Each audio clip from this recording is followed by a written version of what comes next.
So, you want to play a sword and board character. You love the idea of wading into battle with a sturdy weapon in one hand, a shield in the other, full plate, making your character really stout and hard to hit, but you're worried that the damage that your character might do as a result of this tankier setup will leave you feeling a little underpowered and weak, maybe?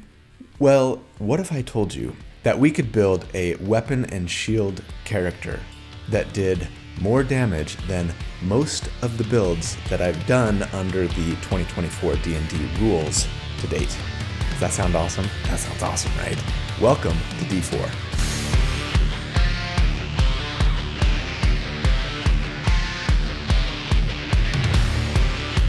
Hey everybody, so here at D4, each week I take a deep dive into character builds for my favorite role-playing games. I like to crunch numbers about them, theorycraft about them, not so that I can tell you the right way or the best way to play a character, but to explore one potential way to build a character in the hopes of creating something that's both really powerful, but also really fun to play. So if you also enjoy creating characters for your favorite role-playing games, or if you just really like theory crafting, or if you're just looking for tips or ideas on how to build something that you're thinking about playing, then welcome home.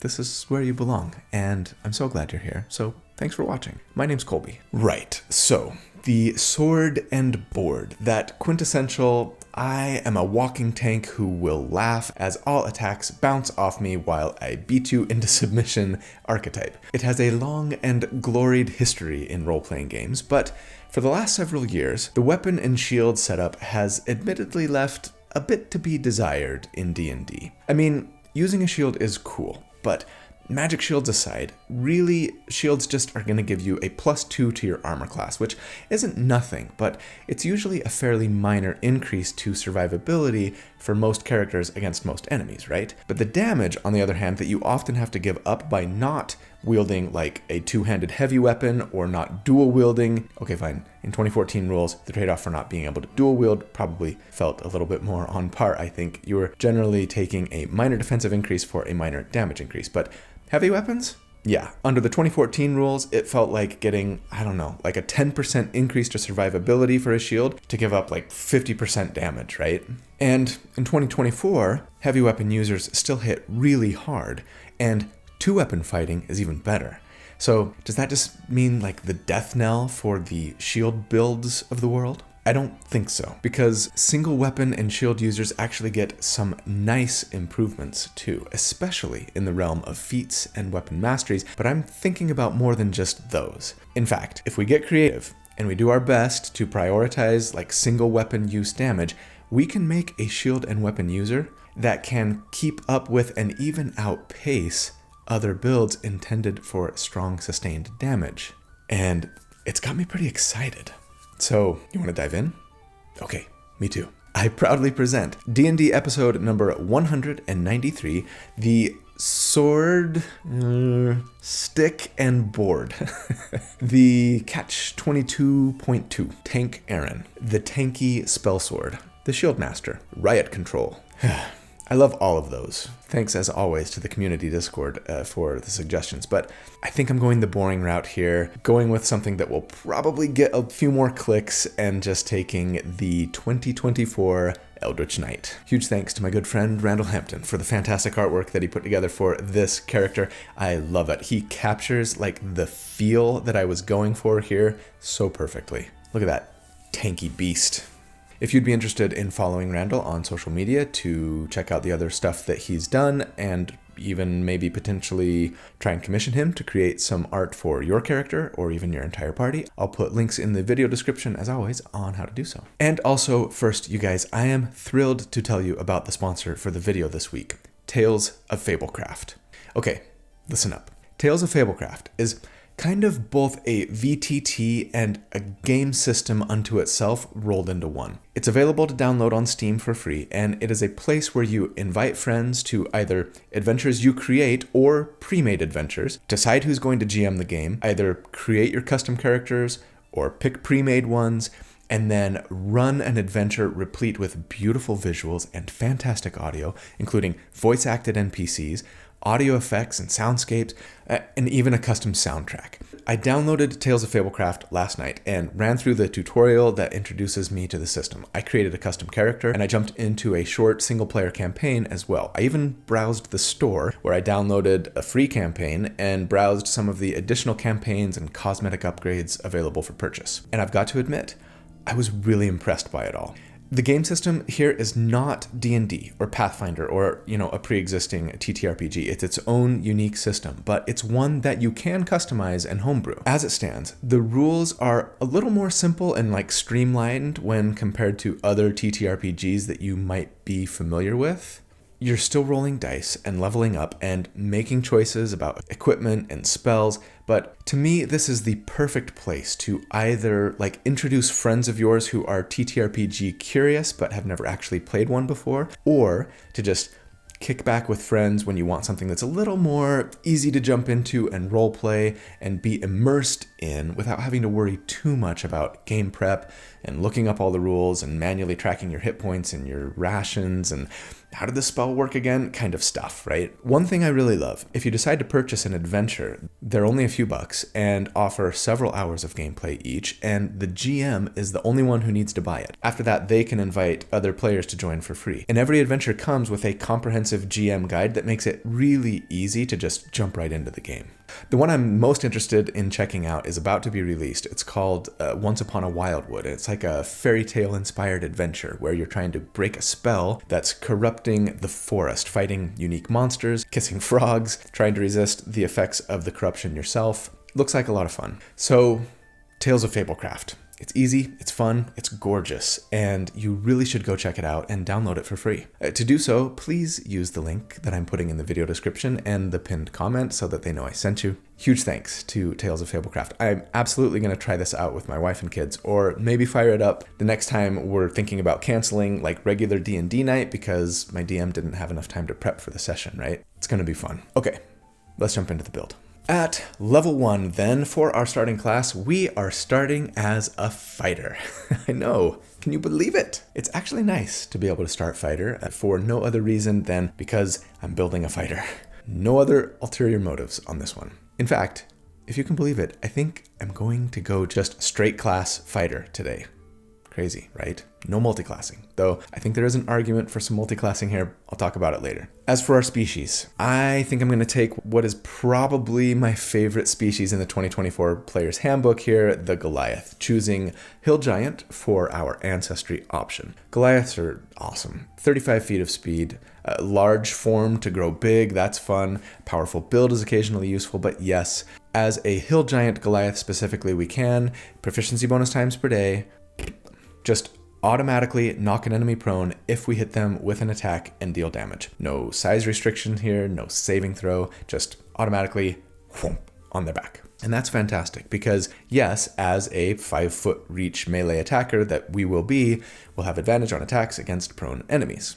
Sweet. For our background, I almost want to insist here that we use an old background or create a custom one as outlined in the new DMG, because there is no background in the 2024 Player's Handbook that has both the origin feat and the ability score increases that we want, and that's why I get so annoyed that they didn't include rules for making custom backgrounds in the 2024 Player's Handbook, because I fear that some of you won't be allowed to do so, and that sucks. But yes, as a reminder, there are rules for taking an old existing background from an older 5e book that you can then pick ability score increases and an origin feat for, right there in the new Player's Handbook.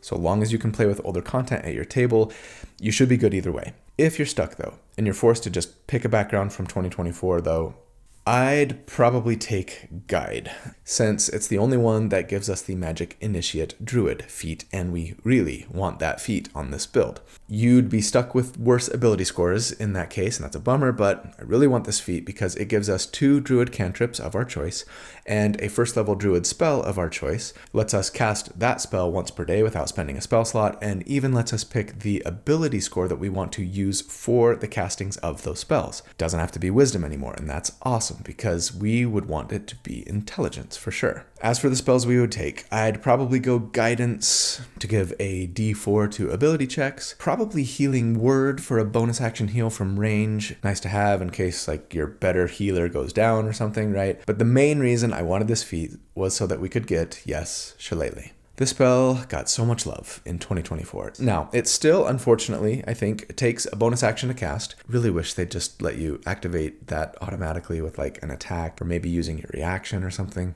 Once you activate it, for the next minute, a quarterstaff or club you're holding gets buffed so that it does a d8 of damage, nice little increase, equal now to like a longsword or a battle axe, etc.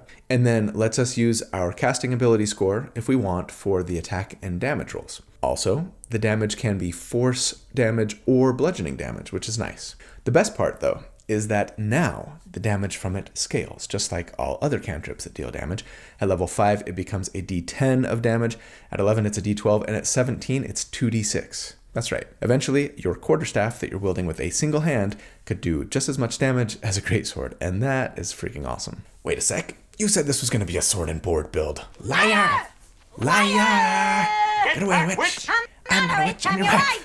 After what you just said, I'm not even sure I want to be that anymore. I mean, yes, I've used the words sword and board in the video thus far, but I tried to warn you with the thumbnail and the title that we weren't really going to use a sword. Don't get mad at me for a bait and switch. Fine, you can get mad at me if you want. I can take it. And yes, I mean, I guess I should also add here that you don't have to use Shillelagh and a quarterstaff. If you'd rather use a sword or some other weapon, go ahead. But Shillelagh will not only be better weapon damage for us since it causes the weapon's damage to scale, right? But using a quarterstaff will also allow for more attacks. We'll get into that later. And hey, if you really want your fighter to use something other than a quarterstaff because you have this fantasy of using like a sword and a shield or an axe or a warhammer and a shield, whatever, I mean, flavor is free. Hopefully your DM will let you flavor the quarterstaff as like a wooden sword or something if you want, right? Just like Randall did in the concept art for this character. I don't see why not. Anyways, moving on. For our ability scores, I assume that we're going the point buy method as always and recommend taking a 15 strength, a +2 there, a 15 constitution and a +1 there, and a 15 intelligence. Wait, we're using Shillelagh and you only took a 15 intelligence? What's wrong with you? This guy. Right, so here's the thing. First off, if you wanted to be an intelligence first fighter, you totally could and it would work great. Like we did with the Mind Over Matter build a year or so ago, which was really cool and unique and pretty effective, I think. Now, maximizing intelligence would make you a little more sad, single ability score dependent, right? And best of all, would make your eventual wizard spells more reliable and potent. That said, I want to get to at least a 15 strength so that I can wear plate mail without suffering a speed penalty. What's more, since I'm focused on doing damage, the feats I'll be taking later are all going to be ones that increase my strength by 1, so we just end up doing better damage on this build if we make them strength-based, despite the fact that we're using Shillelagh for our attacks. And yeah, don't forget, unlike the new and improved True Strike spell, Shillelagh says we can use our casting stat for our attacks, not that we have to, right? So I'll assume that we're still using our strength, and I love that it works anyways regardless. For starting equipment, you're going to want to grab some chainmail, a shield, and yes, a quarterstaff, and then, whatever other adventuring necessities you may have. As a fighter 1, though, we get several nice features. We get a fighting style first up, and I would say let's take dueling for that very nice +2 damage to attacks that we make when we hit with a one-handed weapon and don't have a weapon in our other hand. Though I will say, I wouldn't fault you for taking the protection fighting style here instead. It's way better in 2024, letting you use your reaction to put your shield between an attack and an ally that's within 5 feet of you, imposing disadvantage on that attack and every other attack against your ally until the start of our next turn, so long as we stay near that ally, right? That's pretty fantastic. So if you really want to kind of lean into that tanky protector aspect of this character, go for it. I promised to try and maximize damage, so dueling it is. We also get Second Wind here, which tells us that twice per day and recovering 1 use on a short rest, we can, with a bonus action, heal ourselves for a d10 plus our fighter level. Very nice. And then, yes, the wonderful new weapon masteries. We get 3 of them. And of course, we're going to just want to make sure that we take weapon mastery with a quarterstaff, which has the topple property, letting us knock an enemy prone when we hit with the weapon unless they make a Constitution saving throw. There's also no size restriction on this knockdown, which is great, though that con save might mean a lot of enemies succeed, especially if they're bigger enemies, right? And that's the main reason that I wanted to be a hill giant Goliath. It's a nice insurance plan for times that the enemy succeeds on our trip, right? And we really want them to be prone so that we can continue to whack away on them with advantage. Before moving on, really quick, I wanted to give a shout out to my channel members. You guys, I could not do this without you. Thank you so much for your support. If you're not a member, I would really appreciate it if you'd consider joining. There's a button down below that says join. Click on it and it will tell you about all the little benefits that you can get by being a channel member. Things like access to the library of write-ups that I create for all of these builds to help you recreate them yourself a little more easily without having to take notes and go back and rewatch the videos, right? But also access to the community Discord server and even access to the monthly live Q&A hangout sessions that we do. That said, if you aren't interested in being a member or don't feel like you can afford it, that's fine. Just being here and watching and liking and subscribing and sharing, commenting, these are all great ways to support the channel too. So big thanks even for just doing those things. Really appreciate it. Okay, so level 2. Woo. We get Action Surge so that we can, once per short rest, take 2 actions on our turn instead of 1. And even though you can no longer use that second attack to take the magic action, so no casting 2 spells on a turn, you can still cast 1 spell and then Action Surge to make attacks, right? I love this feature so much. It is so good. We also get Tactical Mind at Fighter 2, which gives us another way to use our second wind. Now, when we fail an ability check, we can add a D10 to the check, and if it still fails, then we don't spend the second wind use even. Sweet. At level 3, we get our subclass, and as I have already revealed, we are going Eldritch Knight. So yeah, Eldritch Knights, I think, are the strongest fighter subclass in the 2024 PHB. I mean, spells, you guys. Spells are good. Don't get me wrong, Battlemaster will probably still be my most oft-used one if I had to guess, and Psy Warrior is my favorite thematically, but Eldritch Knights are awesome. And they're better than ever now. So let's read what Wizards of the Coast has to say about them here. Support combat skills with arcane magic. Eldritch Knights combine the martial mastery common to all fighters with a careful study of magic. Their spells both complement and extend their combat skills, providing additional protection to shore up their armor and also allowing them to engage many foes at once with explosive magic. What's funny about this description here is that there aren't actually any features that Eldritch Knights get that directly shore up their armor, so it's sort of like Wizards of the Coast is just leaning into the whole Eldritch Knights are just fighters with a shield spell meme with this description, which I find very funny. But anyways, yes, we are a spell sword indeed, or I suppose in our case, a spell stick, a spell staff. All wizards are spell staffs. Spell club. The most important feature that we get as an Eldritch Knight, of course, is that we get spells. We get 2 wizard cantrips and 3 first level spells, and they can be from whatever spell school you want.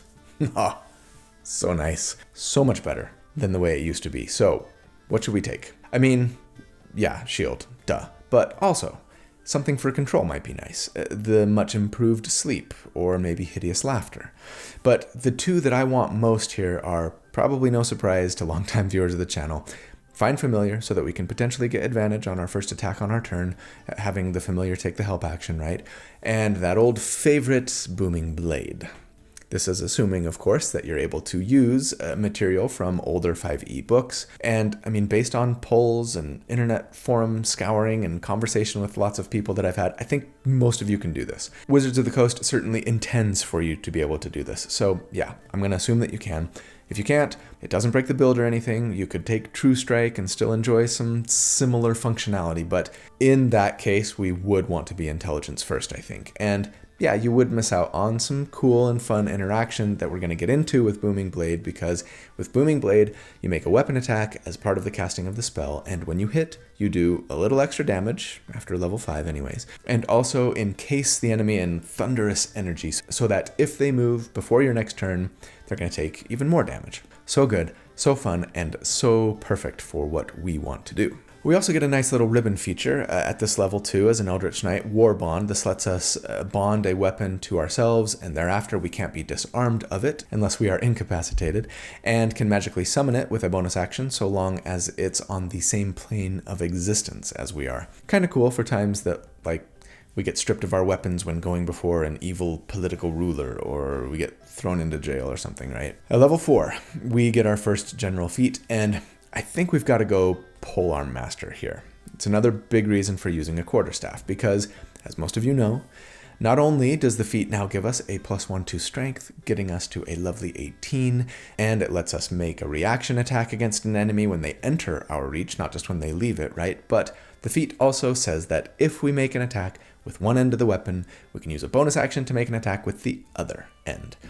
With most polearms, I think about it as like the sharp end and then like the butt of the weapon, right? But with the quarterstaff, it's just 2 butts. Double butts. And yeah, this is nice because it lets us make 3 attacks on our turn, once we've got extra attack here in a sec, but all with the same one-handed weapon, meaning we can keep wielding our shield. And each one adds both our strength modifier and +2 from dueling in damage, which is awesome. Now, the question is, does that butt action, the second butt action, use a d4 for the damage or the superior shillelagh damage die? Shillelagh says that the weapon damage is overridden and becomes a d8, right? Soon a d10. Does that apply for all attacks made with it, regardless of what end of the stick you're hitting them with? I think in this case, most would say that the wording of Polearm Master, indicating that the bonus action attack made is a d4, probably overrides the wording on Shillelagh. In the same way that a halberd's damage die is a d10, but the pole strike granted by the feat overrides the weapon's normal damage, right? I can see an argument being made that would claim that Shillelagh is the specific that overrides the feat general verbiage, but I'm going to assume that the bonus action attack is a d4 when I crunch numbers. At level 5, we get extra attack so that we can make 2 attacks with our action when we take the attack action for a total of 3 now, like I said, very nice. But then fighters also get the new tactical shift ability here, which says that when we activate Second Wind with our bonus action, in other words, at this level when we use it to heal ourselves, right, not try and add a die roll to a failed ability check, then we can also move up to half our speed at the same time without provoking opportunity attacks. That's really handy. Very welcome. Also, don't forget, like I've said, Shillelagh scales to a d10 in damage here, and also Booming Blade now does that extra like d8 of damage on the hit, and now 2d8 if they move, right? We're not actually taking advantage of that yet, because taking the attack action to make 3 attacks, including our bonus action, right, thanks to double butts, is better than taking the magic action to attack just once, even though that attack hits a little harder, right? But we will be using Booming Blade very soon. At level 6, fighters get a very lovely extra feat at this level, and as much as I'd like to bump strength to cap it at 20, for this build, we've got to take the Crusher feat. It lets us bump our strength by 1 to 19. It says that if we critically hit our target, all attacks against them have advantage until our next turn, including from allies, right? Don't forget that one. I often do in game. But most importantly for us, once a turn, if we hit with an attack that does bludgeoning damage, and our quarterstaff does if we're not causing it to do force, then we can push the enemy 5 feet away from us so long as they're no more than 1 size larger than us. No saving throw.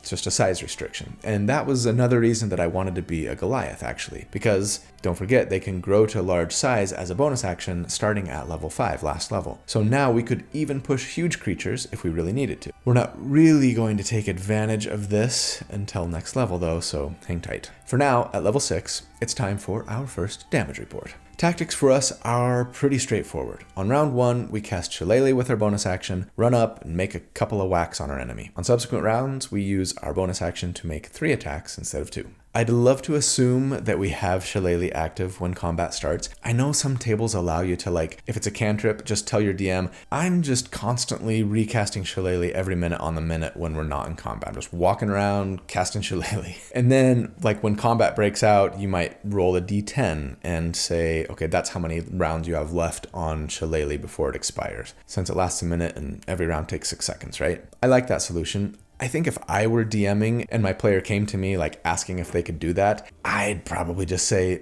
look, when combat breaks out, you always just have 5 rounds left on Shillelagh. Or better yet, I'm going to homebrew the spell so that it just lasts all day until you cast it on another weapon or become incapacitated or something. But that's me. Anyways, to err on the side of being conservative, I'm going to say that we need to cast it on round 1.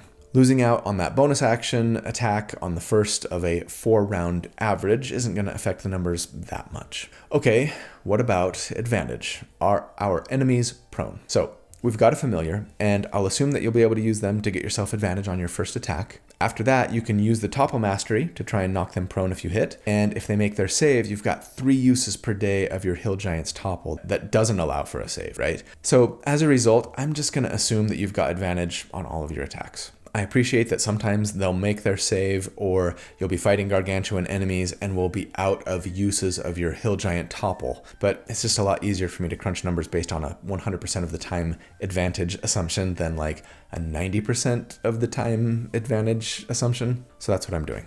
Especially since I know that most of us only have 1 to 3 combat encounters per day. Feel free to adjust these numbers down slightly if you think my assumption is just way off. Finally, we do have Action Surge. And since I always assume that we've got access to all of our resources during an encounter, sure, I'll plug in 2 extra attacks on one of the rounds, right? It provides a fairly slight bump to our 4-round average. Anyways, if everything lands, we would be doing 1d4 plus 2d10 plus 18 damage per round plus 2d10 plus 12 on our Action Surge round only. And so against enemies with a 10 armor class, we would on average here do 36 damage per round, and against a 15 AC, it would be 31 DPR. And compared to other 2024 sustained damage builds I've done so far, it's kind of the lower end of the spectrum at this level, not surprisingly. We've got a shield, after all, so we're probably the tankiest of all of those builds. Nice 20 AC if we found plate armor by this point. And I mean, that's not assuming any magic armor or magic shields, right? Which are a little easier to come by. A +1 shield is an uncommon magic item, but +1 armor is rare, yeah? Very nice. And hey, good news, it is about to get a whole lot better. Because at level 7, as an Eldritch Knight, we get War Magic. And along with the removal of spell schools for our spell selection, this has got to be my favorite change to the subclass in 2024. This ability used to tell us that when we cast a cantrip with our action, we could make a bonus action weapon attack. And that's kind of useful once in a while, sure, but especially if you already had a weaponized bonus action, something you'd do very rarely. Now, however, it essentially gives us the Valor Bard and Blade Singer's extra attack, saying that when we take the attack action on our turn, we can replace one of the attacks with a casting of a wizard cantrip that has the casting time of an action. Oh, that is so much better and delicious. Especially since we also get 2nd level wizard spells here, finally. Man, being a 1/3 caster is a little painful, right? But anyways, this means we can get useful stuff like the new Arcane Vigor to heal ourselves using our hit dice, plus our spellcasting modifier and a bonus action. Not bad in a pinch, though we do have Second Wind, so I'd probably only use this if my uses of Second Wind were already spent, right? But also, sure, Hold Person, Mirror Image, Web. I think Misty Step is a no-brainer for some easy on-demand teleporting. Enlarge Reduce could come in handy once in a while if you wanted to like grow to large with your Goliath trait and then cast Enlarge on yourself so that you could be huge and thus push and topple and even grapple like gargantuan creatures if you wanted, right? Very nice. But the one I'm going to say that we've got to take for damage purposes here is, you guessed it, my old friend Cloud of Daggers. And this is the point at which the build really kind of all comes together here. So Cloud of Daggers got a buff and a nerf for 2024.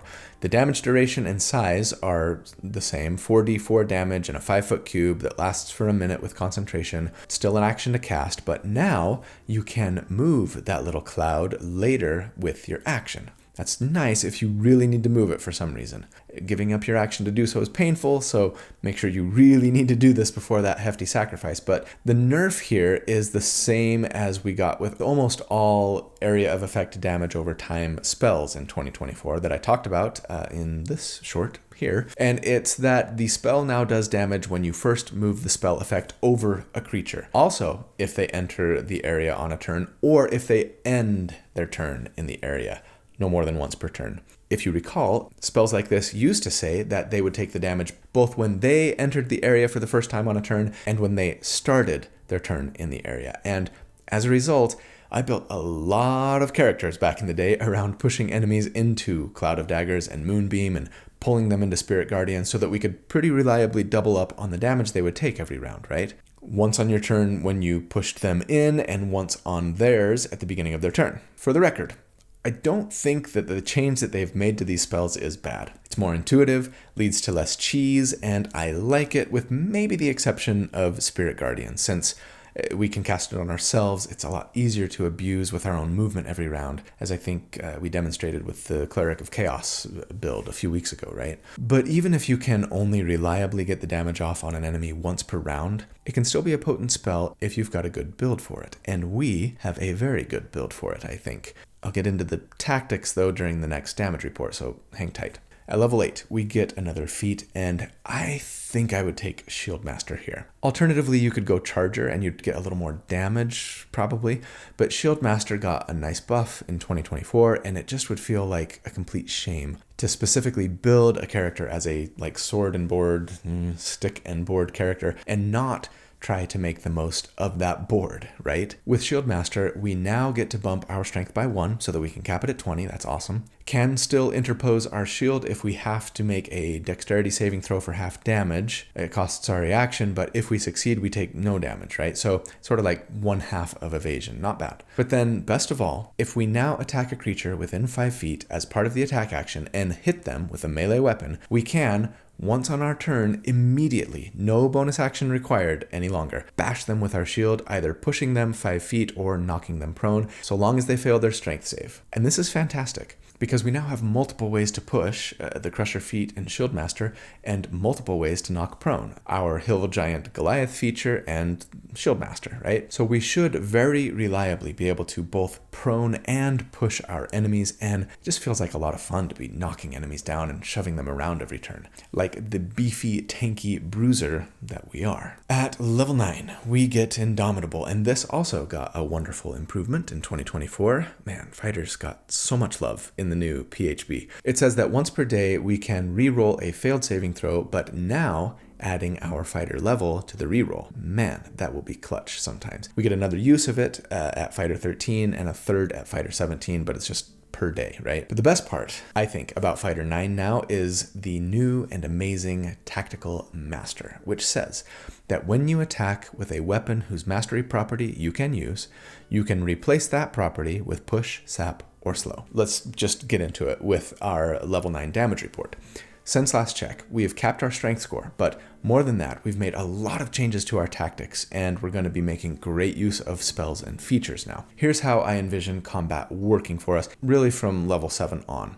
On round 1, you cast Cloud of Daggers over your target with your action, then Action Surge, run up to them and make a weapon attack with advantage thanks to our familiar. Assuming we hit, we try to topple them. If the topple fails, we try to knock them prone with a shield bash. If that fails, we use our Hill Giant topple to just put them on their arse no matter what. We then replace our second attack from the attack action with a cantrip, which will be Booming Blade, of course. If it hits, which it should with advantage, we'll do an extra D8 of damage on the hit, and wrap them in that beautiful thunderous energy. Also, on that attack, since they're already prone, we apply slow to them, right? Thanks to Tactical Master. Finally, we make a bonus action attack with our second butt. And sure, maybe we sap them that time so that they have disadvantage on their next attack. Tactical Master is amazing. On the enemy's turn, they stand up using half their move speed. They're slowed, meaning that at this point they probably only have 7.5 feet of move speed left, maybe 10. So they can only go like a square or 2, right? And they definitely want to go a square or 2. Staying in this Cloud of Daggers until the end of their turn would be horrible. But guess what? They also have Booming Blade on them, so if they move, they're going to take more damage, meaning we've got ourselves a wonderful little Catch-22. And I love it so much. This feels even better than the original Catch-22 build that I did back in the day to me. So awesome. Now, while sure, taking 2d8 damage for moving is a bummer, staying in Cloud of Daggers and taking 4d4 at the end of their turn is slightly worse. So a smart enemy is probably moving. But maybe they don't want to take an opportunity attack. You're standing right next to them, right? So they instead like move out of the cloud of daggers, but just kind of skirt around you, yeah? And they probably take a shot at you at that point, but they probably miss because you sapped them. Now, on your turn, all you have to do is skirt around them yourself, reposition yourself, right? So that they are between you and your cloud of daggers and just push them back in. They're probably only 1 or 2 squares away, so it shouldn't be hard. Knock them prone first and then push them. You've got multiple ways to do so. The Crush Your Feet, Shield Bash, the Push Weapon Mastery that we get from Tactical Master. Getting them back into cloud of daggers should be very easy and reliable. But yeah, at that point you just keep whacking and shoving until they're dead. And when they die, you just find another target, rinse and repeat. So much fun. Now, what if you don't have Action Surge? I'd still cast Cloud of Daggers on round 1, I think. It's 4d4 unavoidable damage, no saving throw, so it's not nothing. And if you move up next to them, it'll either give you an opportunity attack if they really try and run far away, or let you set up your prone and shove tactics on round 2.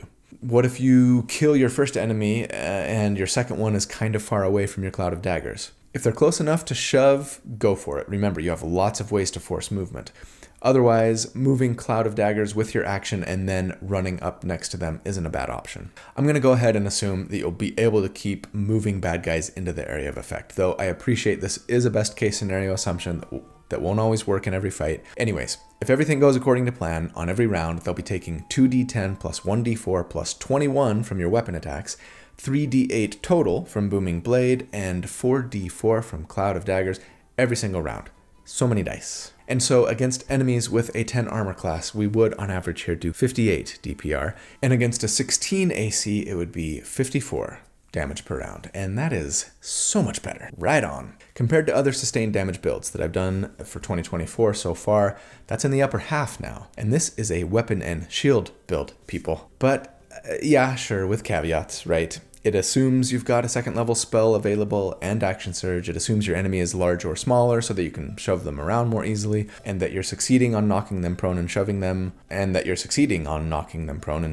around, which, even though you have a lot of ways to do both of those things, aren't going to have a 100% chance of success even then, right? So yeah, your results may vary slightly, but these assumptions aren't any worse than assumptions I always make, I think. And actually, I'd say better than a lot of builds, thanks to all the redundancies that we've built into this character. I am loving where we're at right now, but we're not done yet. At level 10, Eldritch Knights get Eldritch Strike, which says that if we hit them with an attack using a weapon, they have disadvantage on their next save against a spell we cast before the end of our next turn. That's kind of okay. I wish it were against any save so that we could have an easier time, knocking and shoving. Maybe that would be too good.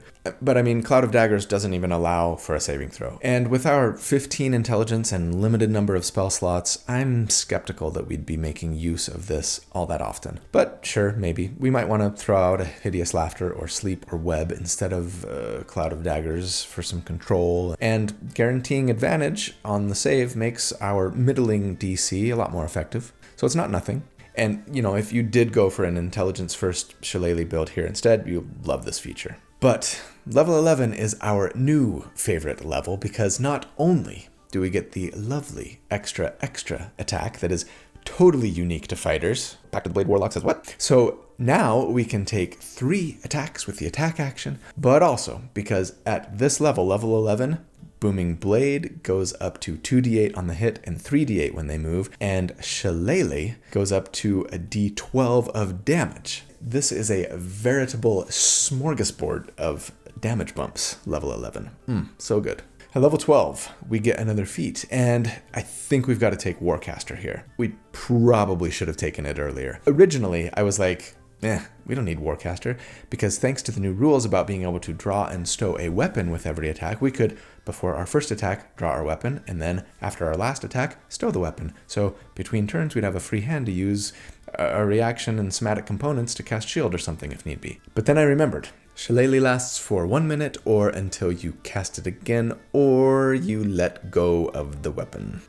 So, yeah, on round 1, we'd need to cast Cloud of Daggers, then draw our quarterstaff, cast Shillelagh with our bonus action, and make attacks, right?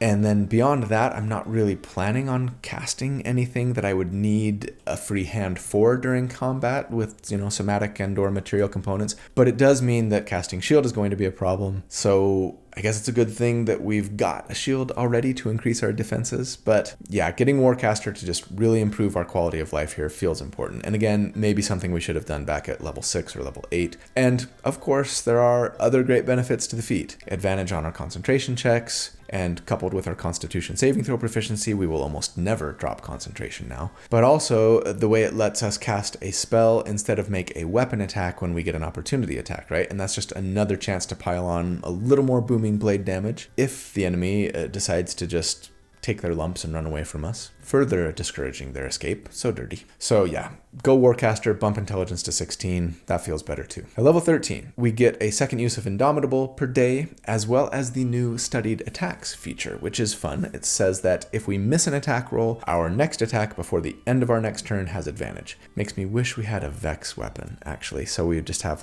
guaranteed advantage all the time, whether we missed or hit. That'd be fun. It makes me feel even less concerned, though, about not having advantage on all of our attacks from, failing to trip them. But the most important thing about level 13, and the main reason I haven't multiclassed into something else yet, is because at 13, Eldritch Knights get 3rd level spells. And, 3rd level spells are the freaking best.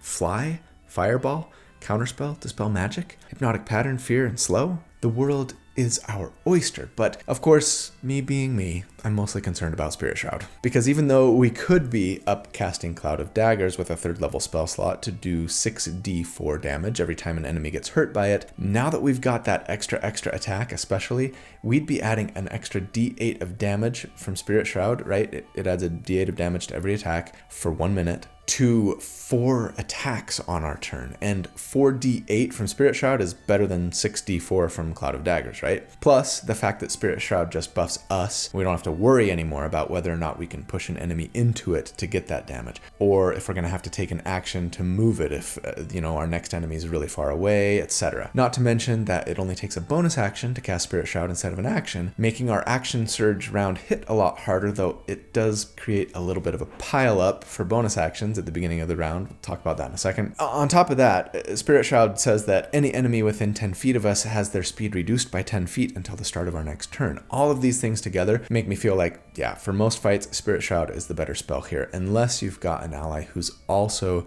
pushing enemies into and out of Cloud of Daggers or something. But this is all in time for our level 13 damage report. Since last check, our tactics have changed quite a bit again. Now, on round 1, we're going to cast Spirit Shroud with our bonus action, then make 2 regular attacks and 1 Booming Blade attack, right? We get 3 attacks. One of them's a cantrip. On round 2, we cast Shillelagh with our bonus action, and then repeat. And yeah, that's annoying. It means on round 1, our quarterstaff attacks are being made with a d6 instead of a d12. And, on round 2, you wouldn't have to cast Shillelagh. Giving up a bonus action, Pole Strike, 2 rounds in a row is a bummer. But the extra damage that we get from that d12 of damage, right, from Shillelagh on 3 attacks versus the d6 that we have by not casting Shillelagh, but then getting a bonus action attack, means that the overall damage that we do is higher by just the next round. So you decide. I'll assume we're doing so. It looks better over 4 rounds on average. And yeah, I'll still assume that we're going to burn an action surge for 3 now extra highly infused bonks once per encounter. As for Booming Blade, yes, I would still use it even though we don't have our Catch-22 thing going, without Cloud of Daggers. The difference now is that you would want to push the enemy on your final attack of your turn and then just leave them there, not running up to stand next to them. Assuming they're melee, which I will, since most enemies in 5e are, then on the enemy's turn, they're just going to have to stand there doing nothing or move still and take that Booming Blade damage. At this point, if everything hits and they move, we're going to be doing 3d12 plus 9d8 plus 1d4 plus 28 damage once we're firing on all cylinders anyways. Shnikes. And so, on average, over 4 rounds, against an enemy with a 10 armor class, we would here do 103 damage per round. And against a 17 AC, it would be 95 DPR. And holy guacamole, we've broken the century mark at level 13 with a weapon and shield build. So awesome. Compared to other 2024 DPR builds, that is, again, very near the top at this level. Getting beat out only by the new Blade Lock. Bastards stole our third attack. And the Conjure Minor Elementals using cheaters. And the Cleric of Chaos, I guess, who's hitting multiple enemies per round, so they don't really count. That's freaking awesome. Let's see if we can stick the landing. So at level 14, I'm tempted to multi-class. If I were taking this build to level 18 instead of 17, where I always stop, I might go wizard levels here, since that would let us get to 5th level spell slots by level 18, and thus we could upcast Spirit Shroud to do 2d8 damage per hit. Also, if you can play with like the Bladesinger subclass at your table, once you got to Bladesinger 6 at what would be character level 19 here, you could replace 2 of your attacks with a cantrip. Because of the way War Magic is worded and the Bladesinger's extra attack is worded, you should be able to replace 2 of your 3 action attacks with cantrips if you have both features, right? And that's fun. Kind of like we did with the Eldritch Blademaster build. But, I mean, would that be worth sacrificing a 4th attack? You know, had we gotten to fighter 20? Maybe. Depending on how powerful your magic weapon is at that level, an extra d8 per hit and another helping of Booming Blade, that's probably worth sacrificing a 4th attack. That said, I think if I were really trying to build around combining like Eldritch Knight and Bladesinger, I would probably go like Bladesinger 6 and then fighter the rest of the way. And that just feels like a very different build, right? Also, we can't use a shield and use Blade Song, so yeah, totally different build. And aside from better spell slots, there's just not a ton that we get out of the 2024 Wizard Player's Handbook subclasses, at least not for damage. Evoker might get us a teeny damage bump from Potent Cantrip. Abjurer would certainly be fun for additional survivability and let us keep our shield, but I think without any significant damage increases between now and level 17, if we were to multi-class, it's hard to justify leaving fighter. So, like I said, we're going with a straight class build today. Hell hath frozen over. Come on now. I think that's my 4th straight class build so far for 2024. If you count the first Assassin Rogue expose video I did anyways. I'm out of cards, but this is what the thumbnail looks like. So yeah, I'm doing a few more straight class builds, right? It's not all multi-classing all the time, just most of the time. Okay, so at level 14, then fighters get another extra feat. That's amazing. And honestly, there are so many great ones to choose from. Resilient Wisdom for saving throw purposes, bumping your intelligence for better spell saves. The Protection Fighting Style would be fun to have if you didn't grab it before. Heavy Armor Master for some increased durability. Sentinel for some more battlefield control and a better chance for a reaction attack. I mean, even Fey Touched for additional spells and casting of Misty Step. All of these would be great. But I think in the interest of a little more damage and feeling like an awesome bruiser, I'm going to grab Charger. It's by no means a no-brainer. It will add 1 to our dexterity for us since our strength is already capped. Kind of lame for this build. And then says if we dash, we have an extra 10 feet of speed. And then if we move 10 feet in a straight line before hitting with a melee attack, we can either push the enemy 10 feet or do an extra d8 of damage once on our turn, right? Now, it should be really easy for us to push an enemy, right? Between Crusher, the Push Weapon Mastery, and Shield Bash, we should be able to turn this into a little extra damage, even if we start our turn with an enemy right in our face. We knock them prone with one attack, push them with like the Push Weapon Mastery on the second attack, and then run at them and hit them with the third, doing a little extra damage thanks to Charger, or pushing them even further, I suppose, if need be. So yeah, 1d8 damage once per turn, not amazing, but it is one more shoving tool if we need it, or a minor damage bump. Feel free to take another feat here if you want. At level 15, we get Arcane Charge, and this is a fun little feature. It says that when we action surge, we can teleport up to 30 feet before or after we surge. Not something we'll always need, but it will be awesome to have when we do need it. At level 16, we get yet another feat, and I'm going to just say, like, pick your favorite, one of the many fantastic options that I just discussed a minute ago. I think I'd probably take Sentinel if we were trying to lean into the damage, or Resilient Wisdom or the Protection Fighting Style if we were trying to bolster our own survivability and or protection, right? But you choose. Finally, for us, at level 17, we get a 3rd use of Indomitable per day and a 2nd use of Action Surge per short rest. Holy cow, have I ever been here before? Checks the table of contents, which, by the way, I link to in the video description of every single build. It gives a summary of every build and it shows the breakdown of class and subclass, among other things, right? I mean, yeah, it looks like with all of the fighter levels that I've taken in builds over the years, I've only done a straight class fighter one other time. And it was build number 2 over 4 years ago. The ranged fighter thumbnail looks like that. So yeah, that's an oldie. I mean, do I assume that we're using both action surges in a fight now? I guess. It really doesn't have a huge impact on the average damage, honestly, but it's not nothing. Feel free to drop the numbers here by 10 or 15 in a second in your head if you would rather like save that second action surge for a potential second combat encounter before you get a short rest. Honestly though, I bet most of you get a short or long rest after just about every fight most of the time, if you believe the polls anyways. Oh, but then don't forget, Booming Blade also gets a bump here, 3d8 on a hit, 4d8 if they move, and Shillelagh gets its final increase to 2d6 for every attack with it, at least with the first butt. With a stick, 2d6. That's so awesome. Okay, so this brings us to our final damage report. Since last check, we've seen bumps to Booming Blade and Shillelagh, we've picked up a second action surge per encounter, potentially, grabbed a teeny damage bump from Charger, and added some nice utility and potentially survivability and or protection as well, depending on feat selection, right? But if everything goes according to plan, against enemies with a 10 armor class, over 4 rounds, we would average 139 damage per round.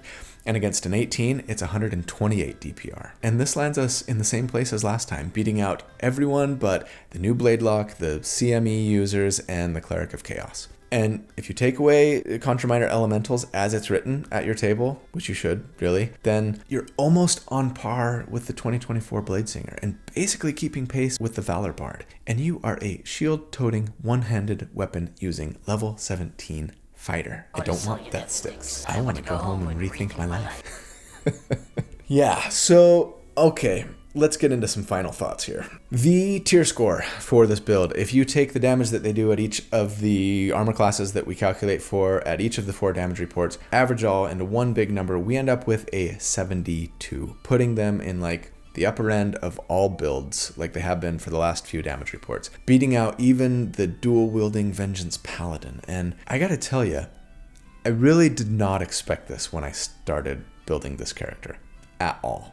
I mean, I hoped it would kind of keep pace with the middle of the pack, and I actually had to reword like some of the things that I was saying in the preamble because I hadn't crunched numbers yet, right? I guess I shouldn't have underestimated what the new and improved fighter was capable of, especially when coupled with spells and the love that Eldritch Knight's got. So what does it all mean? I mean, on the one hand, sure, as I've said, at that tier 2 damage report especially, I might be stretching the assumptions with Cloud of Daggers usage, right? I appreciate that. And no, advantage isn't necessarily guaranteed on every attack, though I do think it's highly likely. Regardless, it's not as good as the Vengeance Paladin's just, yeah, I want to have advantage now ability, right? Vow of Enmity. Though, to be fair, you've got to burn Channel Divinity in that case, and you might not necessarily have a Channel Divinity to burn. But yeah, speaking of not having stuff to burn, sure, I'm also assuming that we have our best spell slot and action surge, and we might not have those things, but again, I do this on every build with resources.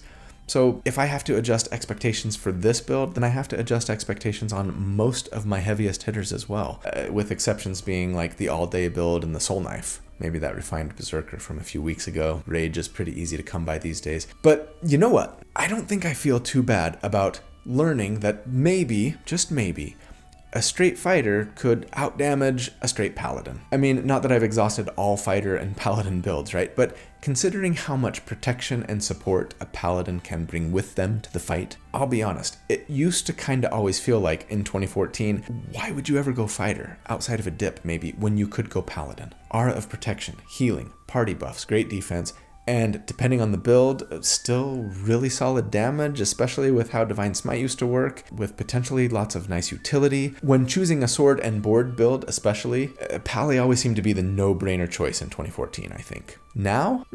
Maybe, depends. At least it's a more interesting choice. To be fair, Eldritch Knights have always been good and brought spells that the other fighter classes didn't, but it just feels to me like they're a lot more competitive than ever for like utility and non-damage benefits, but that they're hitting harder now than ever before. And frankly, I kind of think that's how it should be. Fighters are kind of the martialiest marshals, right? And you'd expect them to maybe do a little more damage than half-casters. At least I would. And you guys, I have never wanted to play a straight fighter so bad in my life. I love Gish's spell swords, you know this, and the Eldritch Knight might have now gone from a fighter who can cast shield to become the true Gishy spell sword that they were always meant to be. And I love that. I love that we're concentrating on different things for damage throughout our career. I love that we're using cantrips every turn in addition to weapon attacks. I love the utility we can potentially bring, and I love that we can do all of this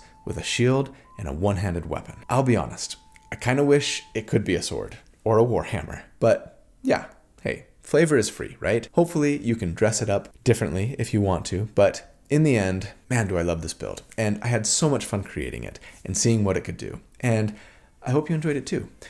But whether you did or not, that's the build for the week. So please know that I love you guys. I'm so grateful for all that you do for me and for the channel. I hope you have a fantastic day and a great week. And if you don't, I really hope that you'll hang in there. I have confidence that you'll get through this. So stick with it. Please do good and be kind and stay safe. I hope I see you again soon, but until then, take care. Bye.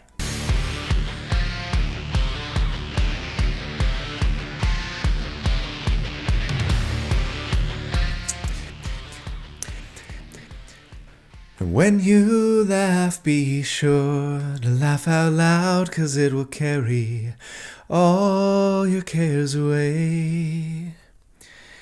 And when you see the beauty, it'll help you feel okay.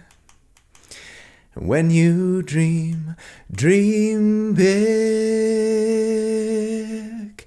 as the ocean blue. 'Cause when you dream, it might come true. When you dream big. That song is by a local band here to Utah, Ryan Shoup. They're called Ryan Shoup and the Rubber Band. And I'm a big fan. They're kind of a bluegrassy, folky group, and I used to listen to that song a lot with my kids when they were younger, driving around, and my second oldest used to think that they sang and when you dream green bean. I don't know why. And she always thought, that's weird, why are they singing about green beans? Oh, got my Canada shirt on because I'm going to Toronto next week to hang out with my good friends Kelly and Monty, the Dungeon Dudes. We're going to do a little collaboration video, and it's going to be awesome. And frankly, right now, I'm seriously considering moving to Canada. That sounds really nice right about now. I'm playing with the lights today. Usually I have it over here. Sometimes I have it right in front of me. I'm trying it on this side this time. Let me know what you think. Or if you don't care, that's okay too.